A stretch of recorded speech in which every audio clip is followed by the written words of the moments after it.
Hello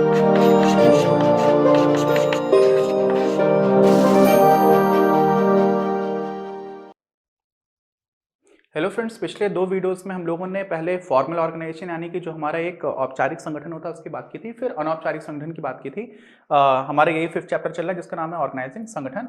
इसी में अब हम लोग इन दोनों जो हमारे टाइप्स थे ऑर्गेनाइजेशन, उनके बीच में क्या अंतर होता है उसको एक बार एक साथ लगातार देख लेते हैं।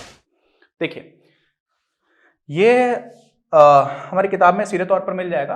क्या है? औपचारिक और अनौपचारिक संगठन में तुलनात्मक अवलोकन करना है। हम लोग इन दोनों में कंपैरिजन देख रहे हैं, ठीक है। अच्छा, क्या क्या होता है इसमें? अर्थ, किस आधार पे हम लोग मतभेद की बात कर रहे हैं, तो वो यहाँ पर हमारा आधार दे रखा है और उसमें क्या क्या अंतर है उस हिसाब से इसके हम लोग यहाँ पर बात करेंगे, ठीक है। तो चलिए स्टार्ट करते हैं। पहला आधार है अर्थ।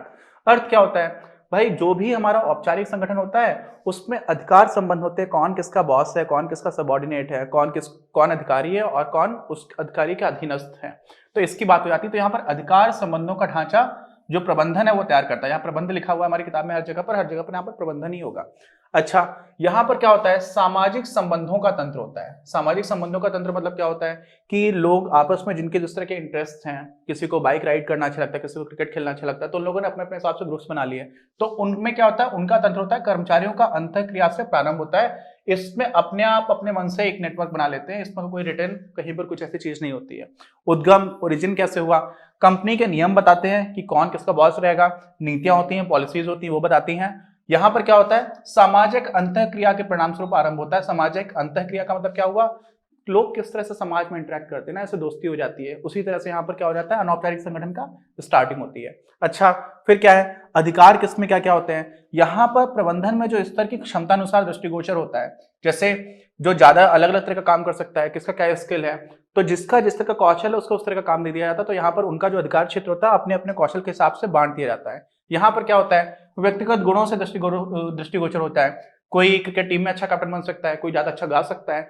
तो जो जिस तरह का काम कर सकता, हो सकता है कि कोई कंपनी में उतना अच्छा काम नहीं कर रहा है, लेकिन वही इंसान बाइक राइड करने वाला ग्रुप है, उसमें सबसे अच्छा स्टंट्स दिखाता है, या जो भी करता है, कुछ भी हो सकता है। तो यहाँ पर क्या होता है? उसके अपनी खुद की जो पर्सनालिटीज है उससे आप उसकी विजिबिलिटी बढ़ जाती है। यहाँ पर व्यवहार की जो बात आती है, नियमों द्वारा निर्देशित होता है। यहाँ पर आपको पता है ऑन पेपर लिखा हुआ है कि भाई आपको ये काम इनको करके देना है। यहाँ पर ऐसा तो कुछ होता नहीं है, गतिविधि का कोई पैटर्न नहीं होता है, ठीक है। एकदम फ्री स्टाइल में चीजें चल रही हैं। फिर क्या हुआ? संप्रेषण का प्रभाव। संप्रेषण मतलब क्या होता है? कम्युनिकेशन कैसे होता है? तो यहाँ पर श्रृंखला सोपानवत होती है। मतलब आपका बॉस को ही आप कुछ बताओगे, रिपोर्ट करोगे, आपके बॉस उनके बॉस को रिपोर्ट करेंगे, उनके बॉस अपने से बड़े को रिपोर्ट करेंगे। तो अगर आपको बहुत ऊपर किसी बॉस से बात करनी है तो आप डायरेक्टली नहीं कर सकते, क्यों? क्योंकि यहाँ पर उस चेन को, जो चेन ऑफ कमांड है, उसको फॉलो करना पड़ता है। लेकिन यहाँ पर क्या होता है? संप्रेषण के प्रवाह की निर्धारित विधि कोई नहीं होती है। किसी भी दिशा में कहीं पर भी आप इसमें संप्रेषण कर सकते हो, ठीक है। तो ये सारी चीजें हम लोगों ने देख ली। ऐसे ही इसमें एक दो चीजें और भी हैं। क्या क्या है? प्रकृति क्या होती है? प्रकृति का मतलब समझ रहे? नेचर क्या होता है? दृढ़ होता है या निश्चित होता है? क्योंकि ऑन पेपर लिखा हुआ है यार, उसको चेंज नहीं कर सकते हो। यहाँ पर तो परिवर्तनशील है, फ्लेक्सिबल है, बड़ी आसानी से बदल सकती है। और क्या हुआ? नेतृत्व, कौन लीडर होता है? तो यहाँ पे तो मैनेजर ही लीडर कर होता है। किसी भी कंपनी में जो मेन पोजीशन होती है वो मैनेजर की रहती है। अल्टीमेटली मैनेज करने का काम होता है। सारे लोगों को जहां जहां पर समस्या आ रही है उनको देखते जाइए और सारे लोगों को काम अपने एलोकेट करके देखा। इसीलिए मैनेजमेंट में लोग इंजीनियरिंग कर रहे थे आईटीज के बाद से फिर आईएम्स जाते हैं। आईएम्स बाद में इसलिए आते हैं क्योंकि आपको टेक्निकल नॉलेज होनी चाहिए, लेकिन मेन आपका काम जो है वो मैनेजरियल रोल का रहेगा। फिर क्या हुआ? प्रबंधक नेता हो भी सकते हैं, ठीक है। जो मैनेजर है वो भी लीड कर सकते हैं, और नहीं भी। अब कोई मैनेजर है लेकिन वो क्रिकेट नहीं अच्छा खेल पा रहे और उनको क्रिकेट खेलने में मजा आता है, तो हो सकता है कि कोई नया छोटा एम्प्लॉई है, छोटा एम्प्लॉय का मतलब किसी छोटे पोस्ट पर है, वो लीड कर रहा है। तो कोई भी हो सकता है, उसका चुनाव ग्रुप द्वारा किया जाता है। वो लोग आपस में डिसाइड कर लेते हैं नहीं यार ये काम अच्छा कर रहा है। तो यहाँ पर लीडर की बात ऐसी हो जाती है। तो हम लोगों ने देख लिया ये जो सारी चीजें थी, इनका ओवरऑल जो डिफरेंस था उसको देख लिया। अब इसी को हम लोग कंटिन्यू करते हैं। आगे हमारे इसी चैप्टर में अगला कॉन्सेप्ट आता है डेलीगेशन का, ठीक है, अंतरण का, उसको देखते हैं। अब हमारा एक अगला कॉन्सेप्ट आता है जिसको हम लोग बोलते हैं डेलीगेशन, अंतरण। क्या बोलते हैं? अंतरण। ध्यान से समझिएगा, कठिन नहीं है, बिल्कुल भी आसान है, लेकिन इसमें कुछ चीजें हैं जो इसका महत्व को थोड़ा सा लोग उतना इंपॉर्टेंस नहीं देते, इसलिए गड़बड़ कर देते हैं। तो देखते हैं। देखिए, अंतरण में क्या होता है? कोई भी प्रबंधक है, ठीक, कोई भी प्रबंधक है, चाहे वो कितना ही सक्षम क्यों ना, उसको सब कुछ आता है, लेकिन फिर भी उसे कार्यों का निष्पादन अकेले नहीं कर सकता। सारा काम खुद नहीं कर सकता। क्यों नहीं कर सकता?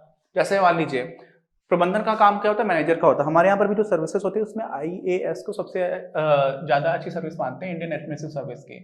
खुद काम नहीं कर रहे होते हैं, मतलब काम करते हैं, प्रबंधन का काम होता है, एग्जीक्यूशन में इनका रोल है, कार्यपालिका में बहुत इंपॉर्टेंट भूमिका रहती है।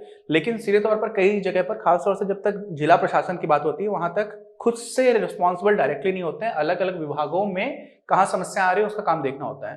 तो अब कोई डिस्ट्रिक्ट मजिस्ट्रेट है और उनके पास इतना ज्यादा काम रहता है कि सारा काम अगर वो करेंगे तो फाइल्स ही साइन करते रह जाएंगे, कुछ काम होगा नहीं।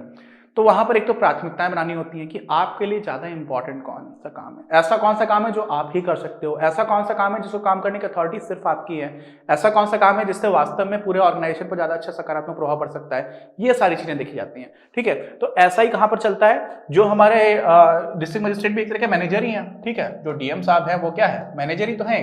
तो वो क्या करते हैं, वो भी मैनेज कर रहे हैं। ऐसी किसी ऑर्गेनाइजेशन में, बिजनेस ऑर्गेनाइजेशन में कोई सीईओ है, उसके पास भी बहुत सारा काम है, तो वो बहुत सारा काम, एक तो क्योंकि बहुत सारा काम है तो आप जिस काम को कोई और कर सकता है आप वो काम मत करो, पहली चीज ये होती है। तो आप अपने काम को किसी और को दे देते हो, क्यों दे देते हो, जिससे कि आप अपना समय ज्यादा महत्वपूर्ण गतिविधियों में लगा पाओ, समझ रहे ना। आप ऐसा काम करो जो दूसरा नहीं कर सकता और वो जिसका आपके ऑर्गेनाइजेशन पर ज्यादा सकारात्मक प्रभाव पड़ सकता है, आप वो वाला काम करिए।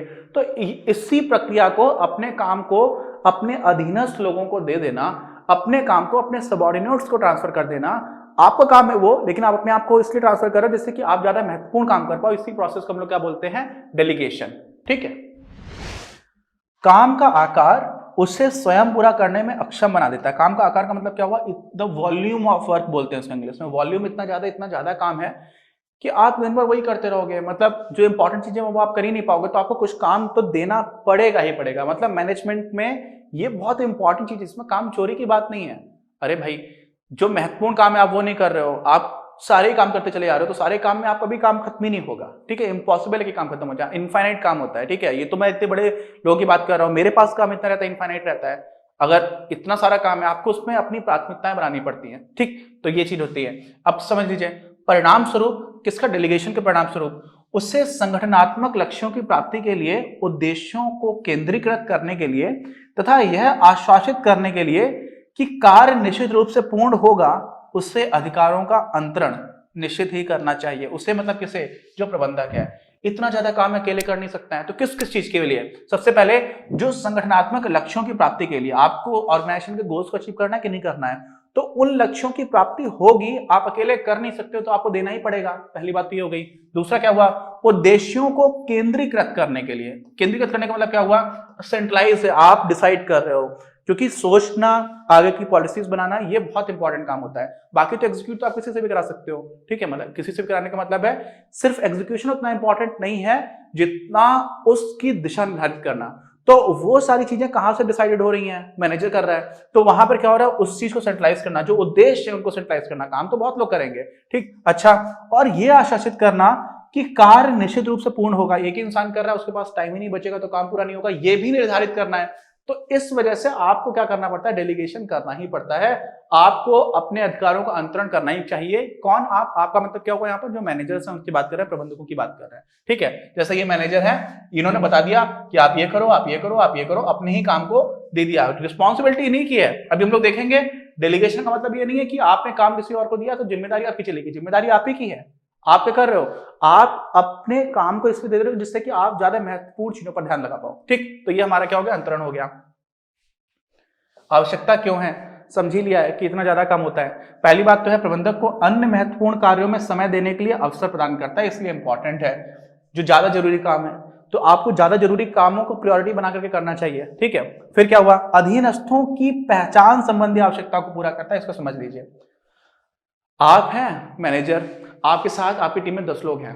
अब उन 10 लोग में 2 लोग ऐसे हैं जो काफी अच्छा काम कर सकते हैं और वो चाहते हैं कि उनके अच्छे काम करने को अप्रिशिएट किया जाए, वो चाहते हैं कि उनको और जिम्मेदारी दी जाए, वो चाहते हैं कि उनकी भी संगठन के अंदर अपनी एक पहचान बने, क्योंकि उनके अंदर काबिलियत है और वो उस काबिलियत को प्रूव करने का मौका ढूंढ रहे हैं। तो अगर आप उन्हें अपना काम देते तो कोई मेरा काम है ठीक से करके लाना, तो उनको ये लगता है, एक तो आत्मविश्वास बढ़ता है, दूसरा उनको अपनी पहचान बनाने का मौका मिलता है। तो उनकी जो पहचान संबंधी आवश्यकता होती है ना, वो इच्छा भी पूरी हो रही होती है अगर आप काम डेलीगेट कर रहे हो तो इसमें खराबी नहीं है, अच्छा है दोनों साइड से, जो सबऑर्डिनेट्स उनके लिए भी अच्छा है, ठीक है। अधीनस्थों को अधिक उत्साह से कार्य करने की उनकी अभिलाषा की भी पूर्ति होती है। उनको लगता है यार ये तो जो रोज का काम करे तो मेरा काम था, अब मैं वो काम कर दे रहा हूं जो मेरा बॉस किया करते थे। समझ लो कि ये तो और बड़ा काम है, तो मैं बड़े स्तर पर काम कर पा रहा हूं। तो एक वो अभिलाषा होती है, इच्छा होती है कि मैं कुछ और बड़ा काम करूं, वो अभिलाषा की भी पूर्ति हो रही होती है। ऐसे ही एक प्रबंधक के कार्य क्षेत्र में वृद्धि करता है। मतलब क्या हुआ, जो प्रबंधक था अगर वो इन्हीं काम में उलझा रहेगा तो वो आगे की चीजों को देख नहीं पाएगा। ऐसे वो और चीजों को देख सकता है, दूर तक का देख सकता है का मतलब क्या, सोच सकता है कि अच्छा ये काम ऐसे करना चाहिए, यहाँ पर इसको ऐसा स्कोप लगा दे। ज्यादा इंपॉर्टेंट चीज है, क्योंकि प्रबंधक वो काम करेगा, सबऑर्डिनेट्स तो करेंगे नहीं, तो इसलिए भी इंपॉर्टेंट होता है। ठीक है, ऐसे ही अंतरण अधित्याग या प्रत्याग नहीं है। आप समझ लीजिए, आपने डेलीगेट किया, जिम्मेदारी किसी को दी है, लेकिन आपने अपना पद नहीं दे दिया है, आपने उस पद से जुड़ी हुई जिम्मेदारी नहीं दे दी है, आपने पद त्याग नहीं किया है, तो इसी को बोलते हैं एब्डिकेशन। नहीं है, एब्डिकेशन होता है छोड़ देना, परित्याग कर देना। परित्याग नहीं किया है, आपने अपना ही काम किसी और को दिया है करने के लिए। जिम्मेदारी आपकी है, आपकी जिम्मेदारी है कि वो काम ठीक से हो। तो आपने क्यों दिया है, क्योंकि आप और इंपॉर्टेंट काम को देख रहे हो, साथ में आप उसको सुपरवाइज कर रहे हो, आपने ऐसा छोड़ नहीं दिया। और अगर वो इंसान ठीक से काम नहीं कर रहा है तो आप वही काम किसी और को भी दे सकते हो, और अगर फिर भी ठीक नहीं हुआ तो आपको करना ही रहेगा, क्योंकि आप ही की जिम्मेदारी है वो काम करना। लेकिन क्यों कर रहे हो, जिससे कि आप ज्यादा महत्वपूर्ण काम कर पाओ। ठीक है, तो ये चीज हो जाती है। अधिकार अंतरण के उपरांत भी प्रबंधक कार्य की जवाबदेही से नहीं बच सकता। जवाबदेही आप ही की है, अकाउंटेबिलिटी आप ही की है, आप मैनेजर हैं अगर तो। ठीक है, अर्थात किसी अधीनस्थ को कार्य अंतरण के उपरांत भी वही उसके संपादन के लिए उत्तरदायी होता है। अगर आपने किसी को दे भी दिया, उसके बाद भी जिम्मेदारी तो आप ही की बनती है। आ रही बात समझ में? अच्छा, फिर समझिए, अधीनस्थ का अंतरित अधिकार वापस लिया जा सकता है। आपने किसी को दिया, वो काम ठीक से नहीं करा, तो आप किसी और को भी दे सकते हो, आप वापस भी ले सकते हो। ठीक है, तथा किसी अन्य व्यक्ति को पुनः अंतरित किया जा सकता है। तो आप कहीं पर भी कर सकते हो, जिम्मेदारी आप ही की है, क्योंकि इसलिए आपको देखना है, सुपरवाइज भी करते रहना है। तो क्या होता है अंतरण, इसकी आवश्यकता क्या होती है, इसको भी हम लोगों ने देख लिया। अभी अंतरण के ही क्या क्या एलिमेंट्स होते हैं, कौन कौन सी चीजें होती हैं, इसकी बात हम लोग अपने अगले वीडियो में करेंगे। कोई डाउट हो तो प्लीज कमेंट बॉक्स में लिखकर बताइएगा। उम्मीद है आपको सारी चीजें काफी ठीक से समझ में आ रही होंगी। इतना ही सब देखते रहेंगे ना, सारे वीडियोस देखने के बाद से आपको अलग से प्रिपरेशन की जरूरत नहीं है। और ये जो स्लाइड्स है, यही नोट्स बहुत सफिशिएंट है बोर्ड एग्जामिनेशन के लिए। बाकी चीजें में आपको हम लोग मिलते रहेंगे, करते रहेंगे। अभी पूरा कोशिश है कि एज सुन एज पॉसिबल आपके लिए जल्दी से जल्दी सिलेबस कंप्लीट किया जाए, जिससे कि आप लोगों को बोर्ड परीक्षाओं के लिए पर्याप्त समय मिल पाए। और कोई डाउट हो तो प्लीज कमेंट बॉक्स में लिखकर बताइए। चैनल सब्सक्राइब नहीं किया तो प्लीज सब्सक्राइब चैनल। भाई अभी भी कुछ लोग ऐसे हैं जो देख रहे हैं उसके बाद भी, क्योंकि आप लोगों के लिए हम लोग मेहनत कर रहे हैं यार, आपके सपोर्ट की हमें भी जरूरत है। और हम लोग को और अच्छा लगता है जब आपका हमें समर्थन मिल रहा होता है। तो प्लीज हमें सपोर्ट करते रहिए, मिलते हैं।